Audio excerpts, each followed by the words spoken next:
So today we're going to be looking at Being in and Seeing Nature, the writing of John Burroughs.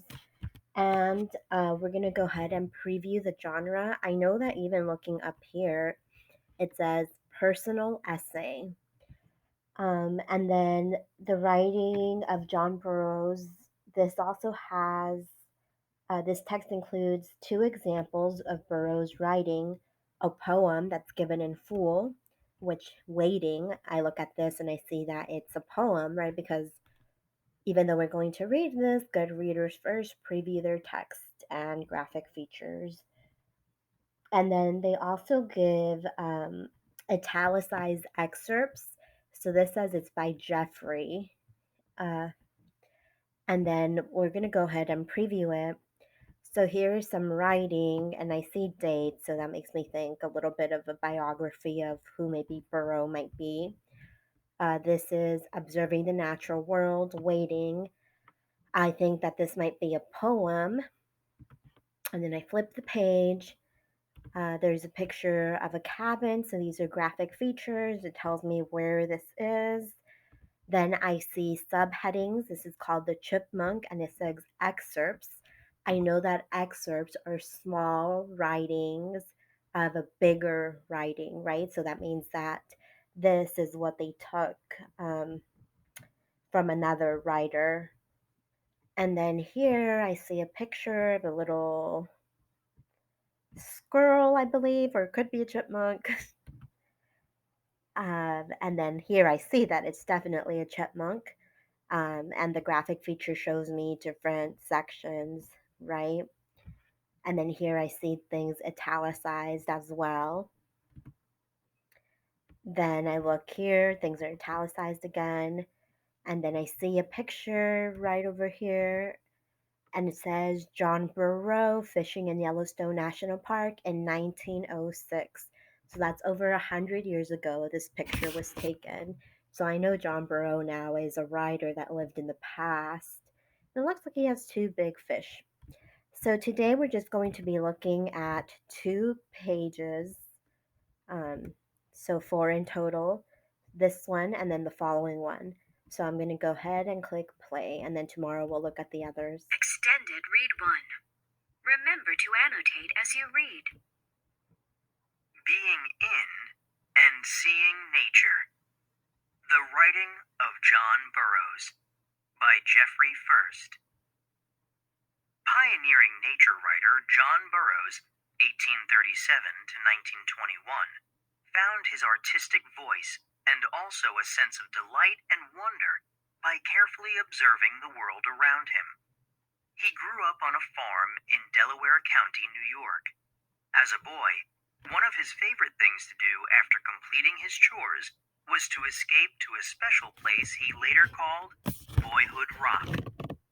Burroughs liked to look out from this spot on Old Clump Mountain, a part of the Catskills, and think deeply about what he was seeing. Burroughs's habit of studying and reflecting on nature stayed with him his entire life. He became a teacher and government worker, and also gained fame, writing essays for magazines. By the 1880s, Burroughs had become a full-time writer. He wrote of fishing and hiking. He wrote about the seasons. He wrote about the birds, flowers, and animals he saw outside his window. Burroughs spent most of his life near where he grew up.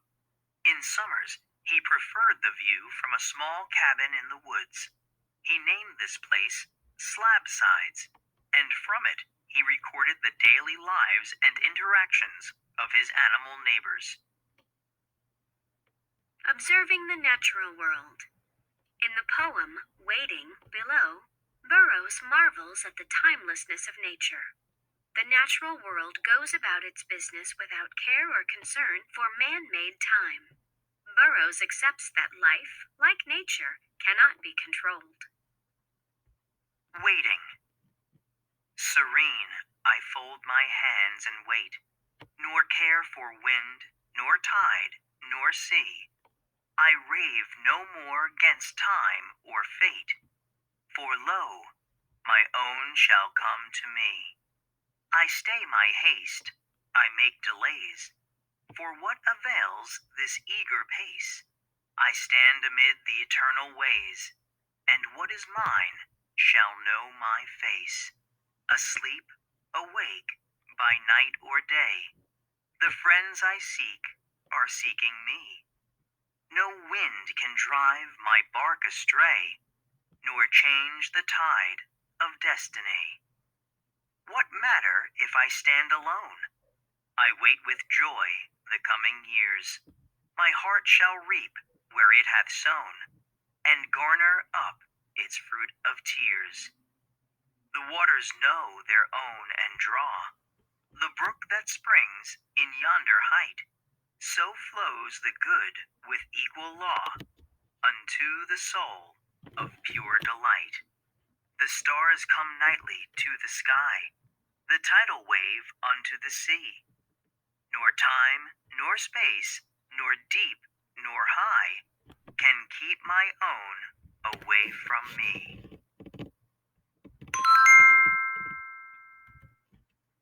This page, and then we'll end it here. Burroughs is often praised for his descriptive writing. Its style of observation is more literary than scientific. He takes the reader on the same personal journey he is experiencing, narrating the events. His gentle, lyrical writing gives a human dimension to non-human subjects. For example, in The Chipmunk, Burroughs observes the main character emerging from its winter nest. Now rested, the chipmunk is ready for a glorious spring. The Chipmunk. Excerpts.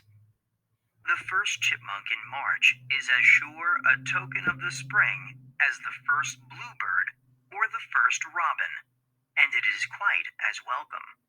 Some genial influence has found him out there in his burrow, deep under the ground, and waked him up and enticed him forth into the light of day. The red squirrel has been more or less active all winter. His track has dotted the surface of every new fallen snow throughout the season. But the chipmunk retired from view early in December. He has passed the rigorous months in his nest. He rests beside his hoard of nuts, some feet underground. When he emerges in March and is seen upon his little journeys along the fences, or perched upon a log or rock near his hole in the woods, it is another sign that spring is at hand. Slabsides, Burroughs' cabin in Roxbury, New York. From Squirrels and Other Fur Bearers, 1901. Burroughs's essays often have a poetic quality. In the next two passages from The Chipmunk, Burroughs uses personification when he gives human characteristics to the chipmunk. He also compares the animal's actions to those of human beings. The chipmunk becomes much like a character in a story. The chipmunk is quite a solitary creature. I have never known more than one to occupy the same den. Apparently, no two can agree to live together. What a clean, pert, dapper, nervous little fellow he is! How fast his heart beats as he stands up on the wall by the roadside. With his hands spread out upon his breast, he regards you intently. A movement of your arm, and he darts into the wall with a saucy, chipperer sound. It has the effect of slamming the door behind him. And we'll stop it right here and continue tomorrow.